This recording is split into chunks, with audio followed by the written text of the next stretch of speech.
Ezekiel chapter 10. And I looked and saw above the expanse, above the heads of the cherubim, the likeness of a throne of sapphire. And the Lord said to the man clothed in linen, Go inside the wheelwork beneath the cherubim.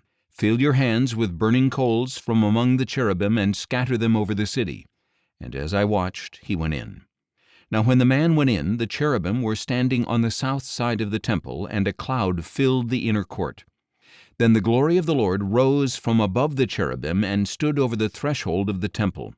The temple was filled with a cloud, and the court was filled with the brightness of the glory of the Lord. The sound of the wings of the cherubim could be heard as far as the outer court, like the voice of God Almighty when he speaks.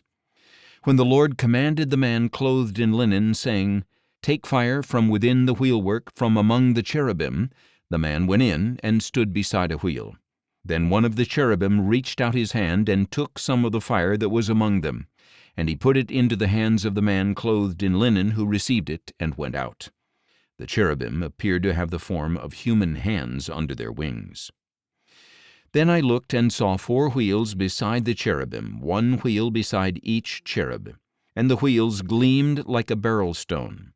As for their appearance, all 4 had the same form, like a wheel within a wheel. When they moved, they would go in any of the 4 directions without turning as they moved. For wherever the head faced, the cherubim would go in that direction without turning as they moved.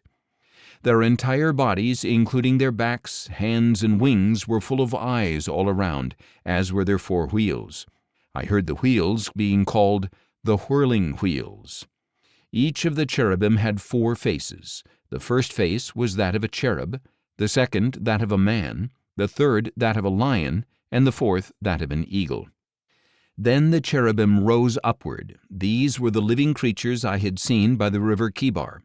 When the cherubim moved, the wheels moved beside them, and even when they spread their wings to rise from the ground, the wheels did not veer away from their side.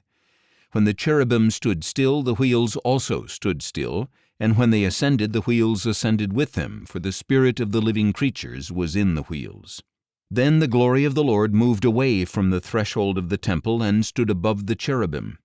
As I watched, the cherubim lifted their wings and rose up from the ground with the wheels beside them as they went. And they stopped at the entrance of the east gate of the house of the Lord with the glory of the God of Israel above them. These were the living creatures I had seen beneath the God of Israel by the river Chebar, and I knew that they were cherubim. Each had 4 faces and 4 wings, with what looked like human hands under their wings. Their faces looked like the faces I had seen by the river Chebar. Each creature went straight ahead.